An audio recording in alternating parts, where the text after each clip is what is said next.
એવા ઇશ્યુઝ જે મેં મારી લાઈફમાં ફેસ કર્યા અને એક્સપિરિયન્સ કર્યા.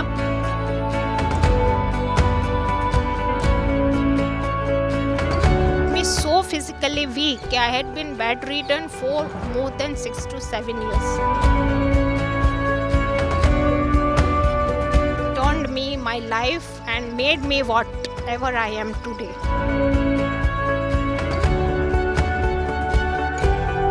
मंजिलें उन्हीं को मिलती है जिनके सपनों में जान होती है. पंखों से कुछ नहीं होता, हौसलों से उड़ान होती है. હાય, હું છું હેઝલ. અને એવું કહેવાય છે કે the only disability in life is a bad attitude. એક વ્યક્તિ તરીકે તમને જે ડિફાઇન કરે છે એ તમારી શારીરિક ક્ષમતા નથી, તમારો લાઈફ પ્રત્યેનો એટીટ્યુડ છે. અને આજે આઈ એમ ડિલાઇટેડ કે મારી સાથે શો પર હાજર છે એક એવી જ વ્યક્તિ જે પોઝિટિવ એટીટ્યુડથી છલોછલ છે. આ 3 ડિસેમ્બર એટલે કે વર્લ્ડ ડિસેબિલિટી ડેના જેમને રાષ્ટ્રપતિ રામનાથ કોવિંદના હાથેથી best role model person with ડિસેબિલિટીનો એવોર્ડ મળવાનો છે એવા Nishtha Thakar is right here with me. Hearty welcome and hearty congratulations to you ma'am. Thank you so much. Thank you. First of all I would like to know from you કે આ award મળ્યો છે તમને. What made you fetch this award? Actually every year જેમ આપણે કીધું વ્યસને કે 3 December એ વિશ્વ વિકલાંગ દિન તરીકે ઓળખાય છે અને ભારત સરકાર દ્વારા અલગ અલગ કેટેગરીઝમાં દરેક વિકલાંગને સેલ્ફ એમ્પ્લોયડ હોય, એમ્પ્લોયડ હોય, રોલ મોડલ્સ છે, ઇન્ડિવિજ્યુઅલ્સ છે, એવી દરેક કેટેગરીમાં અવોર્ડ્સ આપવામાં આવે છે.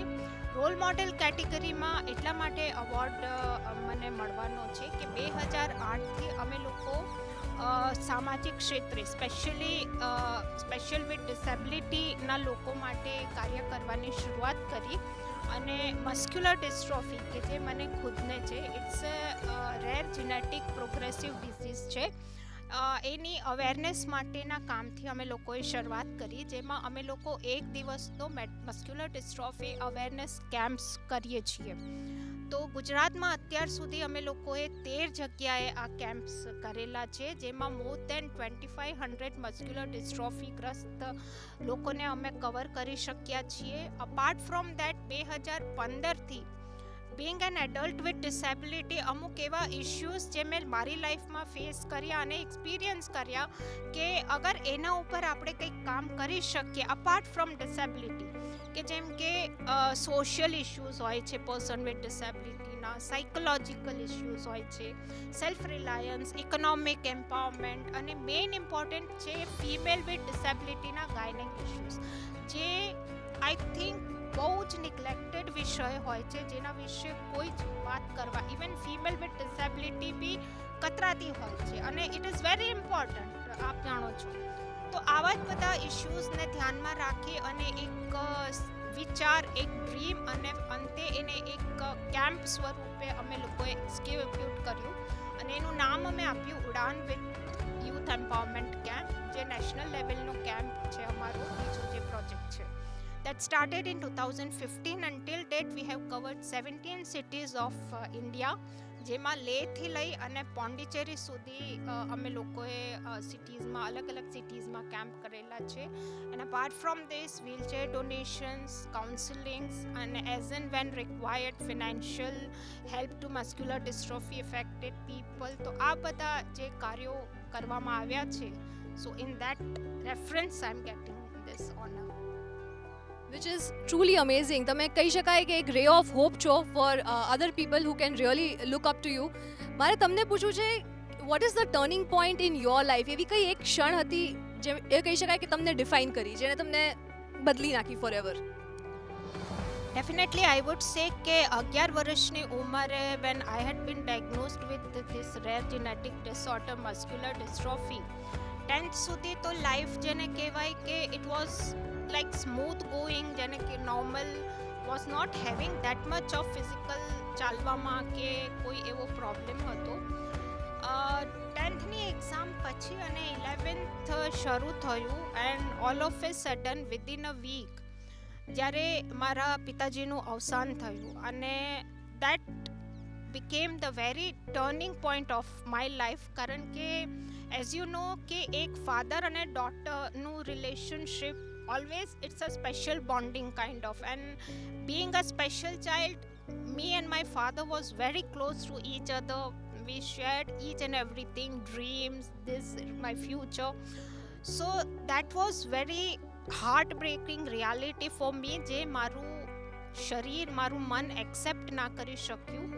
And that made me a sudden, જેને કહેવાય ને કે for bedridden total. Physically I was due to fever and all that, બધું ભેગું થઈને make me so physically weak કે I had been bedridden for more than 6 to 7 years, total bedridden. And in that case also, because I was stuck with TB, but luckily TB has been diagnosed, time પર એની દવા ચાલુ થઈ and I get out from that. પણ જે physical condition હતી, due to that it was so worsened that bedridden ના હિસાબે I फिर भी completed, જેને કહેવાય કે સ્ટડી ગ્રેજ્યુએશન પૂરું કર્યું. તો that period made me realize what strength I was having in me, what strength I was holding in me, કે what capacity I have, કે struggle થી fight back થી hope, and hope comes through faith. So this four બહુ necessary elements which I learned in my life should every people have, and that I can say turned me my life and made me whatever I am today. Inspiring. So નિષ્ઠાજી, if I was to ask you કે એક daily activities જે હોય એક normal વ્યક્તિની, how they go about their day to day life, એ તમારા માટે કઈ રીતના અલગ પડે છે? સવારે તમે ઉઠો ત્યારથી તમે રાતના ઊંઘો ત્યાર સુધીનો એક દિવસ જે છે એ તમારા માટે કઈ રીતનો હોય છે? ડેફિનેટલી એક સિમ્પલ એક્ઝામ્પલ આપીને કહું તો નોર્મલ લોકો ઉઠે, બ્રશ કરે અને ચા પીએ. ઇટ હાર્ડલી ટેક્સ 5 મિનિટ્સ, જેને કહેવાય કે બનેલી ચા હોય તો તમે ફટાફટ બ્રશ કરો, ઉઠો. Being a person with disability, સૌથી પહેલાં તો હું particularly I M speaking of muscular dystrophy, because we have a very special અલગ જેને કહેવાય કે પ્રોબ્લેમ્સ, બિકોઝ અમારા બધા જ મસલ્સ જેને કહેવાય કે ઇફેક્ટેડ હોય છે. એટલે ટચવુડ હું તો બહુ સારી કન્ડિશનમાં છું કે મારો આટલો હાથ બી ઊંચો થાય છે. Otherwise majority of the person જેમને મસ્ક્યુલર ડિસ્ટ્રોફી હોય છે એમને આટલો હાથ બી ઊંચો કરવામાં બહુ જ તકલીફ પડતી હોય છે. એટલે યુ કેન ઇમેજિન કે એ ઉઠવામાં સૌથી પહેલું problem, it tax 5 to 10 minutes depending upon k તમારી કઈ કન્ડિશન છે. બ્રશ માટે પ્રિપેર થવું, that is also a big task, જેને કહેવાય કે તમે ઉઠી અને વ્હીલચેર પર શિફ્ટ થાઓ, એ પહેલી ટાસ્ક આવે. વ્હીલચેરથી બાથરૂમ સુધી જવાની તમારી બીજી ટાસ્ક આવે. બ્રશ હોલ્ડ કરવાનું ત્રીજી ટાસ્ક આવે, અને એક routine. So this is the thing what makes us. લોકોને એમ લાગે કે ઇટ્સ ઓકે, મીન્સ પાણી પીવું છે, ચલો 1 મિનિટનું, ઊભા થયા, ગ્લાસ લીધો, પાણી પીધું. ફોર અસ સૌથી પહેલાં તો ઊભા થઈને ત્યાં જવું, અધરવાઇઝ કોઈ આપે તો બી એક ગ્લાસ દૂરથી હોલ્ડ કરી લાવવો, પાણી પીવું.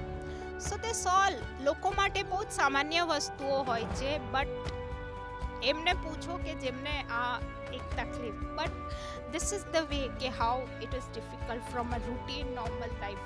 અને એક અમારું રોજિંદા કાર્યનું એક વાત કરીએ તો. અને હવે એક ખૂબ ઇન્ટરેસ્ટિંગ વાત અહીંયા મારે કહેવી છે. આજે મારી સાથે નિષ્ઠાજી એકલા નથી, એમની સાથે એમના સ્પાઉસ પણ છે. કૃષ્ણાજી is here with us. If I quote Krishnaji, he is an able-bodied person. He is perfectly all right, and they are happily married, and they also have a 7-year-old daughter. Nishthaji, yes, they also have a 7-year-old daughter.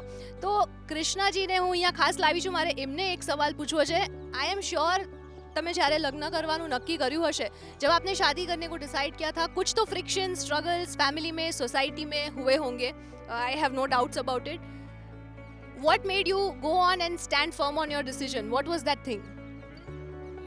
सबसे पहले तो एक ये हमारे society में mentality है कि differently abled boy है तो उसको एक लड़की मिलनी चाहिए जो कि नॉर्मल हो, तो कम से कम लड़के कुछ कर सके. लेकिन अगर डिफरेंटली एबल्ड गर्ल है तो उसको लड़का भी डिफरेंटली एबल्ड ही मिलना चाहिए, क्योंकि बराबरी में शादी होती है। जब लड़का नॉट डिफरेंटली एबल्ड होता है तो बराबरी नहीं हम देखते हैं, लेकिन जब लड़की डिफरेंटली एबल्ड होती है हम बराबरी देखते हैं कि लड़की भी कुछ ऐसी होनी चाहिए। जब मैं पहली बार निष्ठा जी को मिला तो मुझे एक बार फ़ोन पे जब बात हुई तो मुझे नहीं मालूम था कि क्या है कैसे है, लेकिन जब मैंने देखा तो मुझे लगा she is very powerful girl. और एक ही हफ्ते में शायद मैंने इनको प्रपोज भी कर दिया था विद द डॉटर नेम, कि अपनी बेटी ही होगी और नॉर्मल होगी सब कुछ। टचवुड हमारी बेटी बिल्कुल नॉर्मल है, शी इज़ वेरी गुड। और लेकिन जो इनका वर्क था सोशल के लिए, मतलब सोशल लाइफ के लिए, वो मुझे बहुत अच्छा लगा, जिसकी वजह से मैंने इनका साथ पूरी तरह से दिया और आज भी मैं दे रहा हूँ उनका साथ। रही बात शादी करने में जो एक इश्यूज़ होते हैं, वो नॉर्मल हमारे लाइफ में भी हुए कि लव मैरिज में पेरेंट्स ने मना किया, बहुत मना किया। सबसे पहले तो 3 इश्यूज़ कि हमारा उनका धर्म दोनों बिल्कुल अलग हो जाता है। वो निष्ठा जी मेरे से 5 साल बड़े हैं तो वहाँ पर इशू हो जाता है। मैं बिल्कुल नॉर्मल हूँ और वो डिफरेंटली एबल्ड है, तो यहाँ तीसरा सबसे बड़ा इशू हो जाता है, जो कि पेरेंट्स लोगों को बिल्कुल अलाउड नहीं था। लेकिन फिर भी हमने कन्विंस किया और शादी तक वेट किया। फाइनली सभी पेरेंट्स, दोनों तरफ से पेरेंट्स लोग एग्री हो गए और फिर हमने मैरिज करी। Now we can say yes, we are very happy marriage couple. Perfect Bollywood story है। मैं बोलना चाहती हूँ हर एक चीज़ जो गलत हो सकती है इस केस में गलत थी, एंड फिर भी you guys have survived it and you are having a happily wonderful marriage. Congratulations to both of you. I want to ask you, Nisha ji, ये વિડીયો જો દેખ રહે हैं તમે એમને શું મેસેજ આપવા માંગો છો? સી ધ બેઝિક અને ફોરમોસ્ટ વસ્તુ હું કહેવા માંગુ છું કે ફોર ડિફરન્ટલી એબલ કે જે સ્પેશિયલ નીડ છે એના માટે કે ઈશ્વરે છે હરેકને કંઈક ને કંઈક ક્ષમતાઓ તો આપેલી જ હોય છે. એવું તો હોતું જ નથી કે કોઈ બી ક્વોલિટીઝ વગર હોય.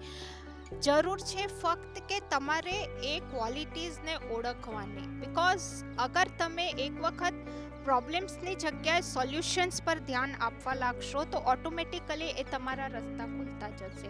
અને સંઘર્ષ લાઈફમાં દરેકે કરવો પડે છે. It is not like that કે એબલ્ડ બોડી છે તો એ લોકોને બહુ સારી રીતના બધું લાઈફમાં મળી જાય છે. હા, એ વસ્તુ ચોક્કસ છે કે ઇન્ફ્રાસ્ટ્રક્ચર, એન્વાયરમેન્ટ, એમાં એ લોકોને કન્વિનિયન્સી વધારે હોય છે, તો કદાચ જે અમને સંઘર્ષ કરવો પડતો હોય છે એટલો એ લોકોને સંઘર્ષ ના કરવો પડતો હોય. પણ સંઘર્ષ તો હરેક જગ્યાએ વધતો ઓછો બધા માટે હોય છે. તો એ જ છે કે પહેલાં તમે તમારી શક્તિ ઓળખો, તમે તમારામાં વિશ્વાસ રાખી અને પર્સનાલિટી એટલે સ્ટ્રોંગ બનાવો કે જે તમારું બહારની લિમિટેશન જે સો કોલ સોસાયટીને પહેલાં દેખાય છે. એ બિંગ અ હ્યુમન બિંગ તમને નહીં જોવે, પણ તમારી લિમિટેશન સૌથી પહેલાં એ લોકો ફાઇન્ડ આઉટ કરે. તો એ તમારી પર્સનાલિટી, કેમ કે હજી મને યાદ છે કૃષ્ણાને જ્યારે મીન્સ કોઈ બી પૂછે તો એ પહેલી વસ્તુ કહેતા કે તમે જેમ કીધું કે કેમ મેરેજ કર્યા, તો એમાં એમનું એક જ હતું કે એમના બે હોય કે બિકોઝ આઈ લવ હર, અને ડે 1થી જ્યારથી મેં એમને જોયા છે મને વ્હીલચેર એમનામાં ક્યાંય દેખાણી જ નથી. એસી સેટ કે બહુ પાવરફુલ પર્સનાલિટી. તો એ જ મારે દરેક સ્પેશિયલ નીડને કે પાવરફુલ પર્સનાલિટી તમે બનાવો અને you will get surely whatever you deserve in your life. Society માટે એ છે કે જસ્ટ એક હ્યુમન બિંગ તરીકે સ્વીકારો. નો એક્સક્લુઝનની વાત નહીં આવે તો ઇન્ક્લુઝન કરવાનો સવાલ જ નહીં આવે. દરેકમાં પ્લસ ઓર માઇનસ પોઈન્ટ્સ હોય છે, તો ઇટ ઇઝ બેટર કે જ્યાં પ્લસ છે એને આપણે સામે લાવીએ, જ્યાં માઇનસ છે ત્યાં આપણે ક્યાંક પ્લસ બની જઈએ અને બી પોઝિટિવ. દરેક વ્યક્તિને એ હક મળવો જોઈએ, અધિકાર મળવો જોઈએ, અને અધિકાર સાથે દરેક વ્યક્તિએ જવાબદારીપૂર્વક એ અધિકારોનું વહન પણ કરવું જોઈએ. That is also truly motivational words these. તમને સાંભળીને હું મારામાં પણ એક પોઝિટિવિટી ભરાઈ ગઈ છે ખૂબ જ. જતાં મારે તમને એ પૂછવું છે કે કોઈ એક એવું ગીત કે કંઈ એવું કોટ જે તમને પ્રેરણા પૂરી પાડતી હોય, તમને બળ પૂરું પાડતું હોય? બિલકુલ મેમ. એક ગીત છે અને એ જ્યારે બી ડાઉન, ઓબ્વિયસલી હ્યુમન બિંગ છું તો આપણે ક્યારેક અપ્સ એન્ડ ડાઉન્સ લાઈફમાં આવે છે.